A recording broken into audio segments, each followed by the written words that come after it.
right wing are capitulating in the face of terror. The Palestinians see it as a victory, and they have now lifted their boycott. They were refusing to go into the Al-Aqsa compound and were instead carrying out prayers in the streets. Nonetheless, as I was saying, tensions remain high. It may be that the current crisis is diffused.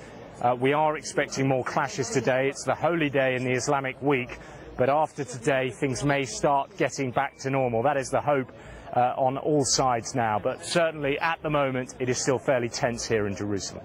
Okay, Alex, thank you. Elizabeth, here's a question for you. What do you actually know about hepatitis? I know it's World Hepatitis Day today, and of course we've heard a great deal, haven't we, about contaminated blood transfusions and people contracting hepatitis from them. So let's introduce our guests that we have in the studio with us now. We've got the Chief Executive of the World Hepatitis Alliance, Raquel Peck, and Michelle Toley, who herself contracted the virus through one of those blood transfusions. Just tell us a little bit about your own story, first of all, Michelle, because this was all going back to childbirth, when you, as a perfectly healthy woman, fairly routine for people who have difficult births, and sometime later you realised that that had not been so straightforward. Yeah, absolutely. I had my first son in 1987 and had to have 4 units of blood, and then I had sets of twins in 1991 with a further 2 units of blood.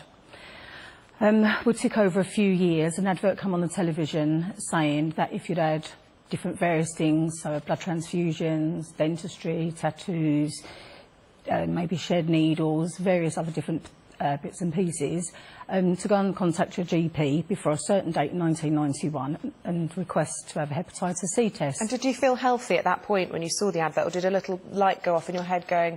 Well, I was tired, but then I had 4 children very close together, and so, you know, you kind of running around like a busy life, and taking them to their fun activities, etc.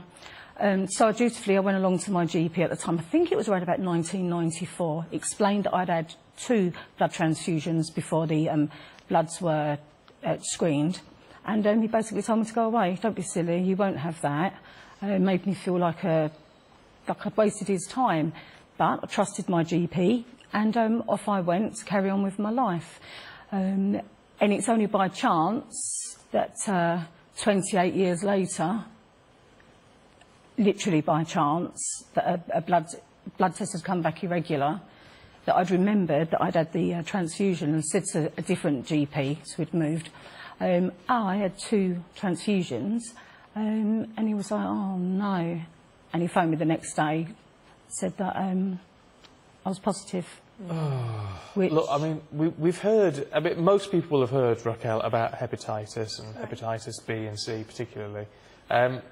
But probably don't really know what they are, to be honest. So talk us through what they are and what they do. Right, so we're talking about 2 really serious diseases.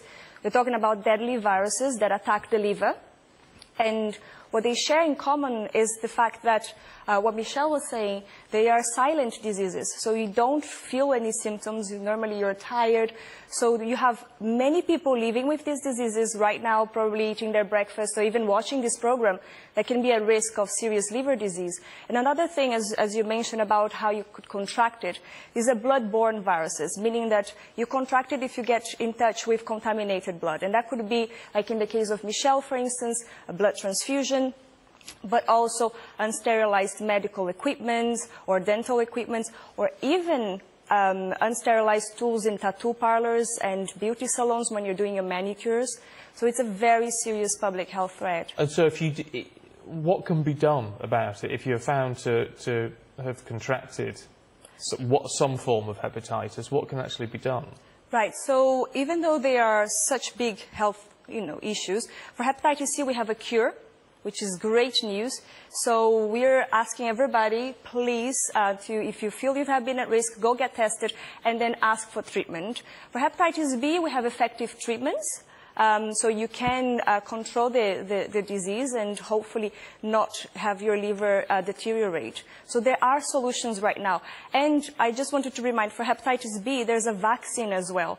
So technically, we're talking about diseases that kill right now as many people as HIV, malaria, TB, tuberculosis.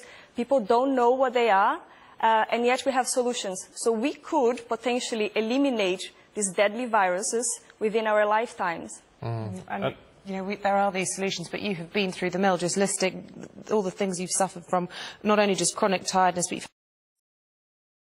calcified gallstones, swollen lymph nodes, esophageal disease and insured gastritis. So a message of warning, but also of hope. So thank you both very much for coming in, Raquel. Thank you. Thank you.